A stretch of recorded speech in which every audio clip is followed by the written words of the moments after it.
It was 1985. I was 35, married to Elena for 8 wonderful years, living in a small house on the outskirts of Detroit where I worked as a mechanic at Ford. Elena was 32, beautiful, kind, everything I'd ever dreamed of in a wife.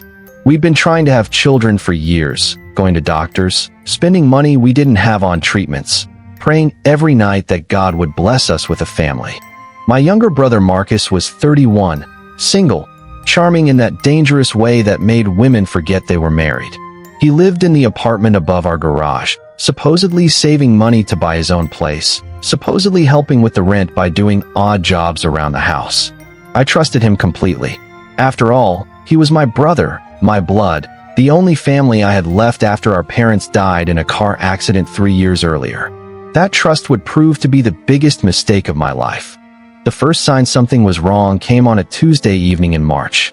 I'd come home from work early. My shift had been cut short due to a parts shortage, and I found Elena in the kitchen crying. Not the quiet tears of frustration I'd seen when another pregnancy test came back negative, but deep, wrenching sobs that shook her entire body. "What's wrong, sweetheart?" I asked, dropping my lunchbox and rushing to hold her. She pushed me away gently but firmly. "I need to tell you something, Robert. Something I should have told you months ago." My heart stopped.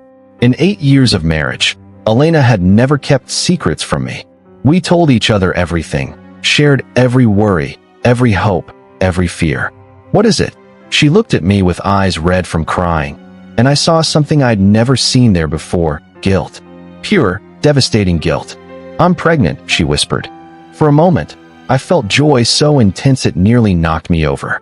After years of trying, years of disappointment, finally. "Elena, that's wonderful. Why are you crying? This is what we've wanted for so long." But her expression didn't change. If anything, she looked more miserable. "Robert, you don't understand. The baby isn't yours." The words hit me like a physical blow. I sat down heavily in the kitchen chair, trying to process what she'd just said. "What do you mean it isn't mine?" My voice sounded strange, distant, like it was coming from someone else. Elena sat across from me, wrapping her arms around herself as if trying to hold herself together. "I had an affair. It's been going on for 6 months. I never meant for it to happen. I never meant to hurt you, but I can't live with this secret anymore." 6 months.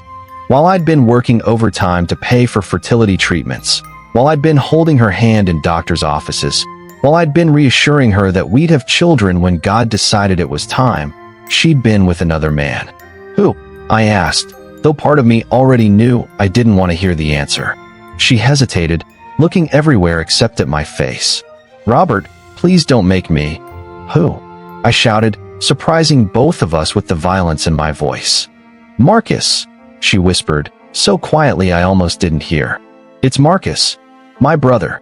My baby brother who I'd raised after our parents died, who I'd given a job when he couldn't find work, who I'd let live in my house, eat my food, who I'd trusted with everything I had. He'd been sleeping with my wife, had gotten her pregnant, had watched me struggle with infertility while knowing he was the reason she couldn't get pregnant by me." I stood up so fast the chair fell backward. "Where is he?" "Robert, please calm down. Where is he?" I was already heading for the back door that led to the garage apartment. Elena grabbed my arm. "He's not here. He left this morning. Said he had to go out of town for work." Work. Marcus hadn't held a steady job in years. I'd been supporting him, and he repaid me by destroying my marriage. I went to his apartment anyway, taking the stairs 2 at a time. The door was unlocked, and inside I found chaos. Drawers pulled out, clothes scattered, everything valuable gone. He'd run, known this day was coming, and planned his escape, while I worked like a fool to support the man who was betraying me. I found the letters in the bottom drawer of his dresser, the one piece of furniture he'd left behind. Love letters from Elena, dozens of them, dating back 8 months. My hands shook as I read them, each word a knife in my heart. "My darling Marcus, I can't stop thinking about yesterday afternoon.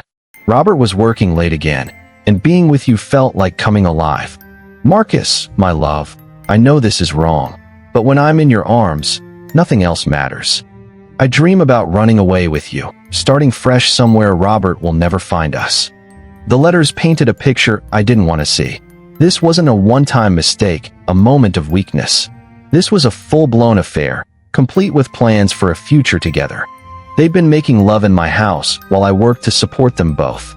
They'd discussed leaving me, starting a new life with my brother and my wife. In one letter, dated just 2 weeks earlier, Elena had written, "I told Robert the first was going to visit my sister this weekend, but really I'll be with you at the cabin.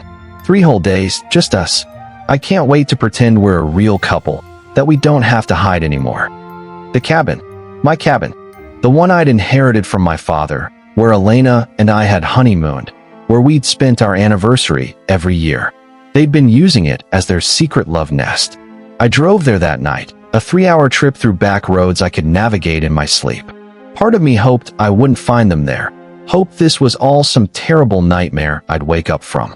But Marcus's car was parked under the pine trees, and through the cabin window I could see them. My brother and my pregnant wife, cooking dinner together like a real couple, like the family I'd thought we were. Elena was showing, probably 4 months along, and Marcus had his hands on her belly, talking to my child. Except it wasn't my child. It was his. They looked happy. Genuinely, radiantly happy in a way Elena hadn't looked with me in months. Maybe years. I sat in my truck for 2 hours, watching them through the window. They ate dinner by candlelight. Marcus made Elena laugh. That genuine laugh I'd fallen in love with 8 years ago. He helped her wash dishes. They danced slowly in the living room to music I couldn't hear. And then they went to bed. The same bed where Elena and I had conceived our hopes for a family that would never come. I couldn't watch anymore. I drove home through the night, my mind a blank wasteland of shock and grief. The next morning, Elena was in our kitchen when I came downstairs. She looked up hopefully when she saw me, as if somehow everything might be okay now that the secret was out. "Did you sleep at all?" she asked gently. "I found the cabin," I said. Her face went white. "You were there? I saw you. Saw you both. Playing house with my brother in the place where we spent our honeymoon." She started crying again, but I felt nothing. The rage from yesterday had burned itself out, leaving behind something cold and empty. "Robert, I'm so sorry. I never meant for any of this to happen." "How?" I asked. "How does something like this just happen? How do you accidentally have an affair with my brother for 6 months?" She wiped her eyes with a dish towel, the same one I'd bought her for Christmas last year. "It started last September. You were working so much overtime, and I was feeling lonely. Marcus was here, and he listened to me complain about the fertility treatments, about how isolated I felt. One night you were working a double shift, and we had a few drinks. And you decided to sleep with my brother. It wasn't like that. We were both drunk, both hurting. You because of the pressure at work, him because he felt like a failure living in his brother's garage. It just happened. Once." She looked down. "No, not once.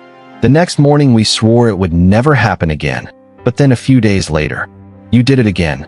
I felt so guilty, Robert. But I also felt alive for the first time in years. Marcus made me feel beautiful, desirable. With you, everything had become about schedules and temperature charts and doctor appointments. With him, I just felt like a woman again. I understood, and that made it worse. Our marriage had become clinical, focused entirely on the mechanics of reproduction. We'd lost the romance, the spontaneity, the simple joy of being together. Marcus had given her what I'd stopped providing. But he was my brother. Where is he now? I don't know. He left yesterday morning, said he needed time to think. Robert, he feels terrible about this. We both do. Terrible enough to disappear when it's time to face the consequences. Elena put her hand on her stomach. What are we going to do? It was a fair question. She was 4 months pregnant with my brother's child. Divorce was messy and expensive in those days. Single motherhood carried a stigma that would follow her everywhere. And despite everything, I still loved her. Not the pure, trusting love I'd felt yesterday, but something more complicated, more painful. I need time, I said. Time to think. How much time? I don't know, but I need you to leave. Stay with your sister, stay anywhere. But I can't look at you right now without seeing him. Elena packed a bag that afternoon. As she was leaving, she turned to me one last time.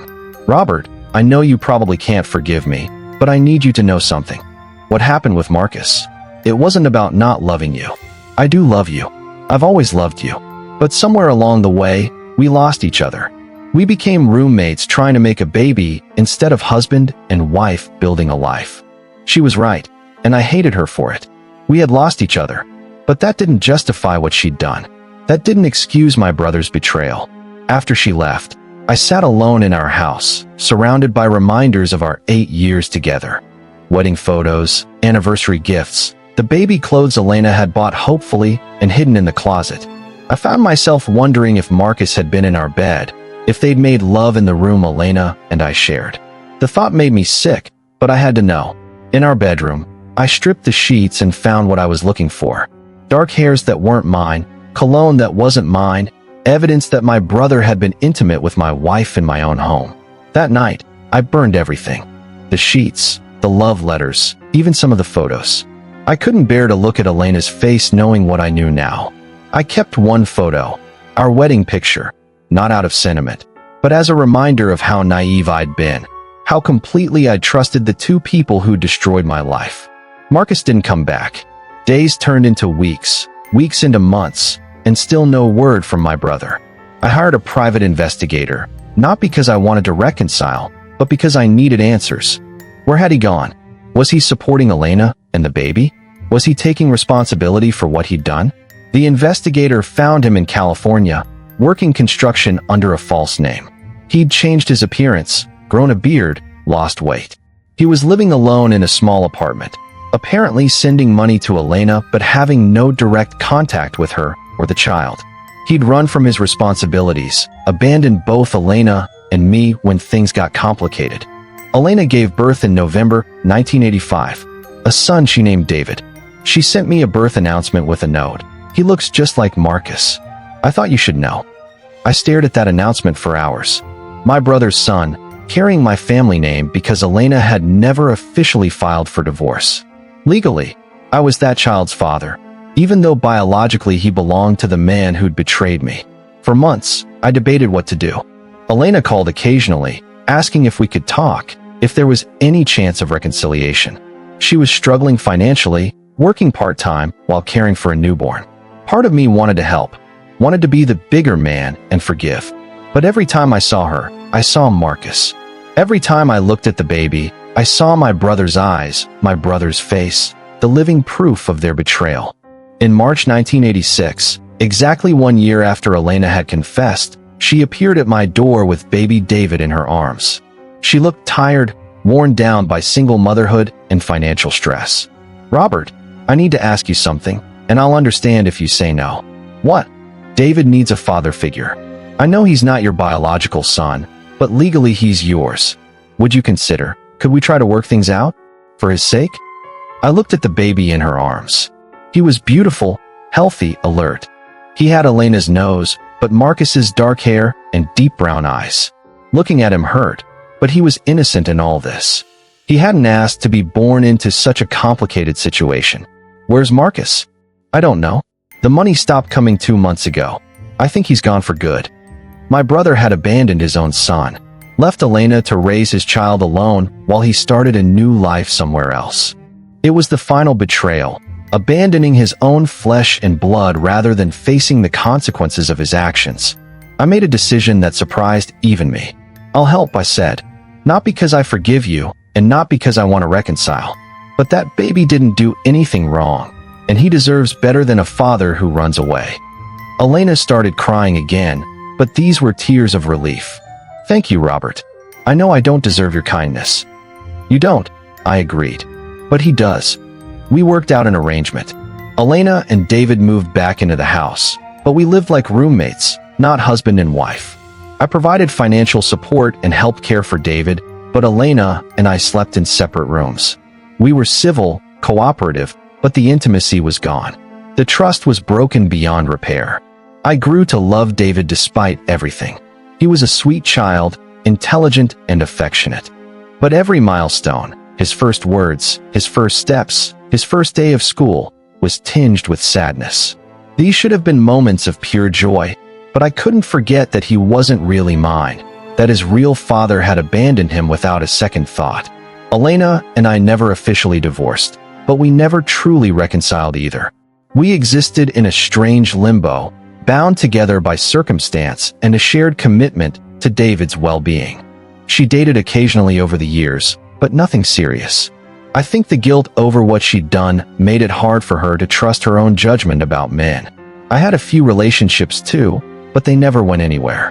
How do you explain to someone new that you're married but not really married, that you're raising your brother's child, that your entire adult life has been built on the foundation of betrayal? As David grew older, the resemblance to Marcus became more pronounced. Not just physically, but in mannerisms, in the way he laughed, in his natural charisma. Elena and I agreed we'd tell him the truth when he was old enough to understand, but somehow that conversation never happened. It was easier to let him believe I was his father, easier to maintain the fiction than to explain the complicated reality. In 1995, when David was 10, Marcus finally made contact. A letter arrived with no return address, postmarked from Nevada. "Robert," it began, "I know you probably don't want to hear from me, but I think about you and David every day.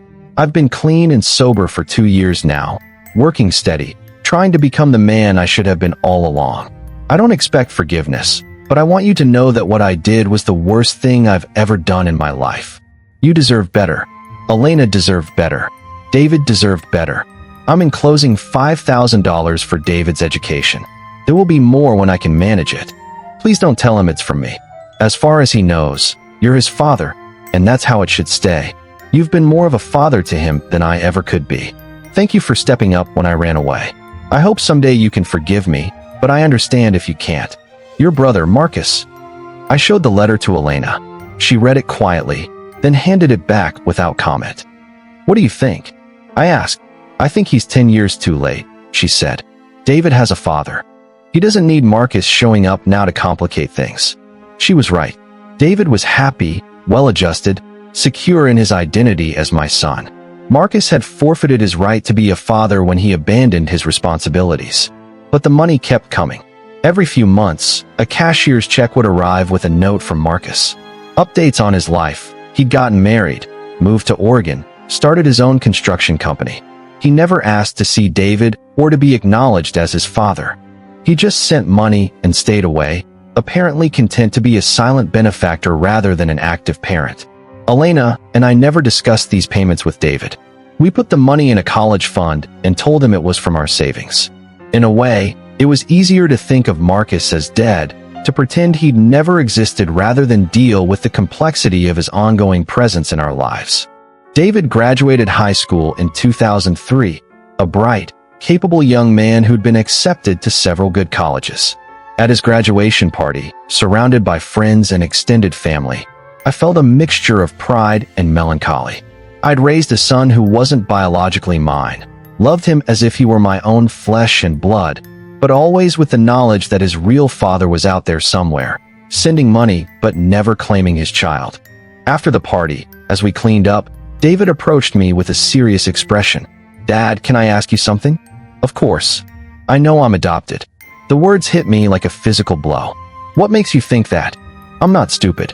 I've never looked anything like you. My blood type doesn't match yours or Mom's. I found out when I donated blood at school. And there's the way you and Mom are with each other.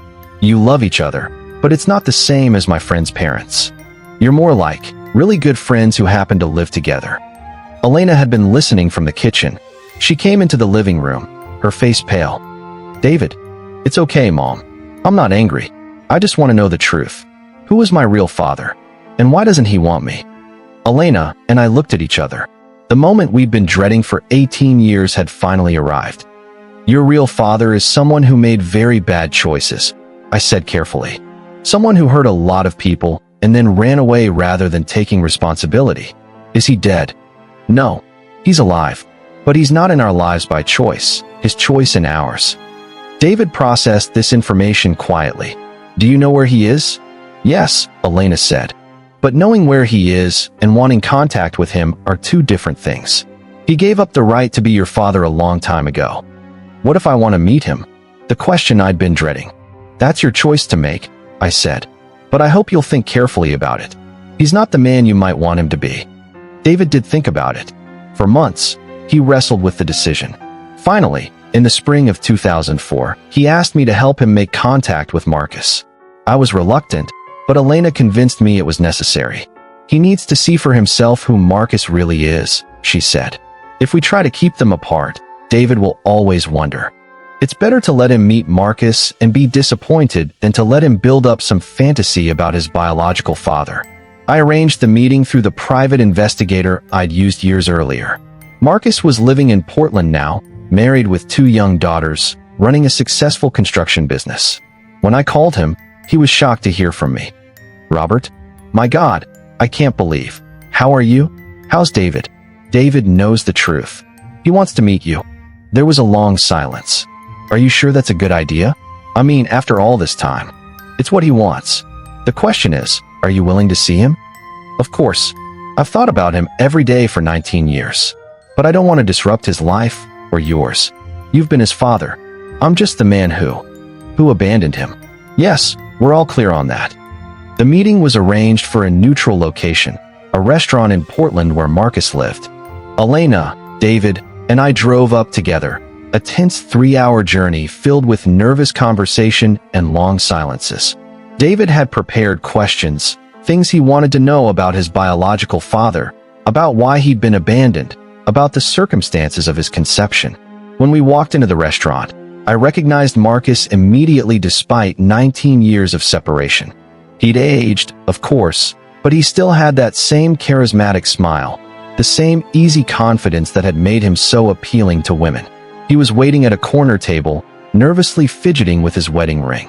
When he saw David, his face crumpled with emotion. The resemblance was undeniable. They could have been father and son in a photograph. "David," Marcus stood up slowly. "My God, you look just like I did at your age." David shook his hand formally. "Hello, I'm David Mitchell." The use of my last name, not Marcus's, was deliberate and painful. Marcus winced, but covered it quickly. The conversation was stilted, awkward. Marcus tried to explain his actions, to justify why he'd run away, but his explanations sounded hollow even to me. "I was young, scared, not ready to be a father," he said. "I knew Robert would take better care of you than I ever could. So you abandoned your responsibilities and let someone else raise your child," David said bluntly. "That's what you call being responsible." Marcus looked stricken. "I sent money. I tried to help financially. Money isn't the same as being present. Money isn't the same as showing up to Little League games, or helping with homework, or teaching me to drive." Elena had been quiet through most of the meal, but now she spoke up.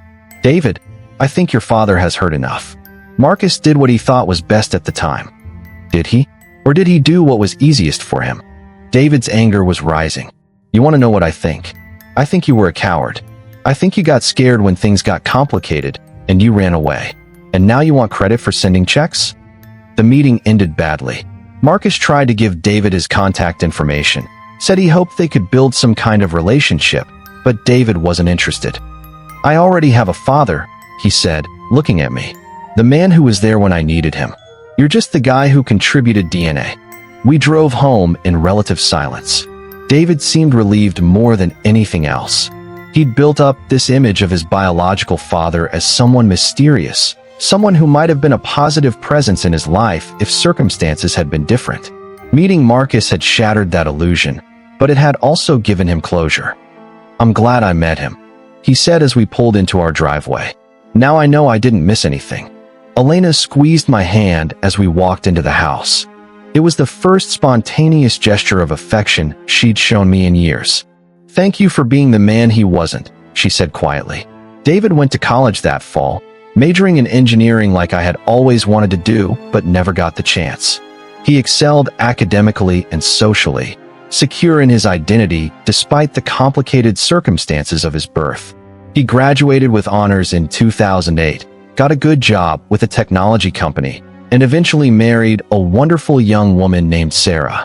At their wedding in 2012, as I walked David down the aisle in place of his biological father, I felt a complex mixture of emotions. Pride in the man he'd become, sadness for the unconventional path we'd all traveled to get here, and a strange sense of completion. I'd started this journey as a betrayed husband and brother. I was ending it as the proud father of a son who wasn't biologically mine, but who I loved as completely as if he had been. Elena and I never remarried, but our relationship evolved over the years into something deeper than friendship, built on shared history and mutual respect rather than romance. We'd been through too much together to completely separate, but the passion that had once defined our marriage was gone, replaced by a comfortable companionship based on our shared commitment to David. In 2015, Elena was diagnosed with breast cancer. The irony wasn't lost on me. After everything we'd been through, after all the betrayal and forgiveness and complicated family dynamics, she might be taken away by something as random and impersonal as disease. I took care of her during her treatment, drove her to chemotherapy appointments, held her hand during the scary moments. David and Sarah were there too, of course, but day to day, it was me who made sure she took her medications, who cooked meals she could keep down, who slept in the chair next to her hospital bed when the treatments went badly. "Why are you doing this?" she asked me one evening after a particularly difficult day. "After everything I put you through, why are you still here?" It was a question I'd asked myself many times. "Because despite everything, you're still the mother of my son," I said. "Because 30 years ago, you made a terrible mistake, but you've spent every day since then trying to make up for it. Because love isn't just about romance and passion. Sometimes it's about showing up when someone needs you, even when it's hard." Elena recovered, but the experience changed us both. We'd faced the possibility of losing each other, and it made us realize that whatever we had, this complicated, unconventional partnership, was worth preserving. We still slept in separate bedrooms, still lived more like close friends than husband and wife, but there was a tenderness there that hadn't existed before. In 2018, David and Sarah had their first child, a daughter they named Emma. Holding my granddaughter for the first time, seeing David as a father, watching him pour all the love and attention into his daughter that I had poured into him, I felt the circle closing. This child would grow up knowing exactly who her father was, secure in her parents' love for each other and for her. She would never have to wonder about abandoned fathers or complicated family dynamics. She would have the simple, stable childhood that David had deserved but never quite received. Marcus sent a card when Emma was born, addressed to me, not to David. "Congratulations on becoming a grandfather," he wrote. "I hope someday I'll get to meet her, but I understand if that never happens. Thank you for giving David the life I couldn't. Thank you for being the father I should have been." I never responded to the card, but I kept it. Not out of forgiveness, exactly, but as a reminder of the road not taken, the alternate life where Marcus had stayed and faced his responsibilities instead of running away. Would David have been better off with his biological father? Would Elena and Marcus have built a happy life together? Would I have found someone else, started a family of my own?